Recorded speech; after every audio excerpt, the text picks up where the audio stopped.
আজ থেকে শুরু হয়েছে যশোরে ৩ দিনব্যাপী গুড়ের মেলা।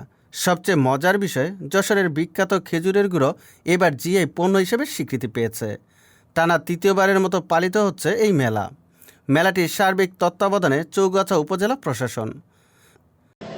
আসলে বর্তমান ইউনো মহোদয় তো ঘোষণা করছিলেন যে 1 মাঘ গুড়ের মেলা হবে।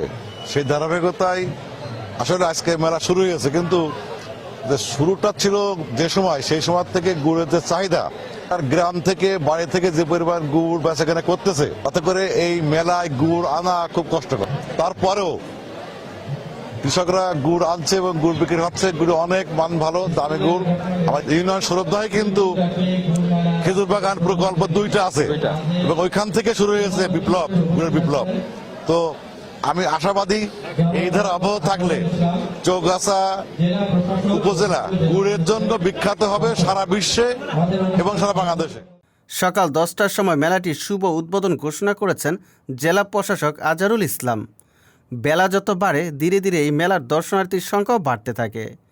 এখানে গুড়ের মেলা হচ্ছে, অত্যন্ত নির্ভেজাল গুড় পাওয়া যায় এই জায়গা থেকে। আমরা বিগত সময় পেয়েছি 2022 সালে এটা প্রথম এই মেলা যাত্রা শুরু করে।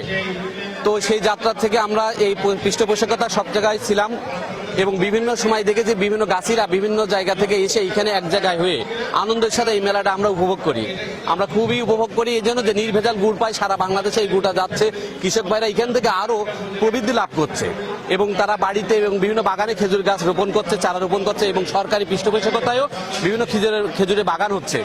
বেচাকেনা কেমন হচ্ছে গাছিদের কাছে জানতে চাইলে তারা জানান, আজ মেলা শুরু হলো। আমরা আশা রাখছি বেলা বাড়ার সাথে সাথে ক্রেতা সাধারণগণও বাড়বে।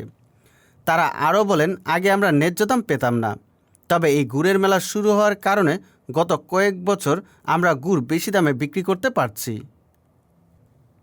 সুজিত মণ্ডল, সবার কথা।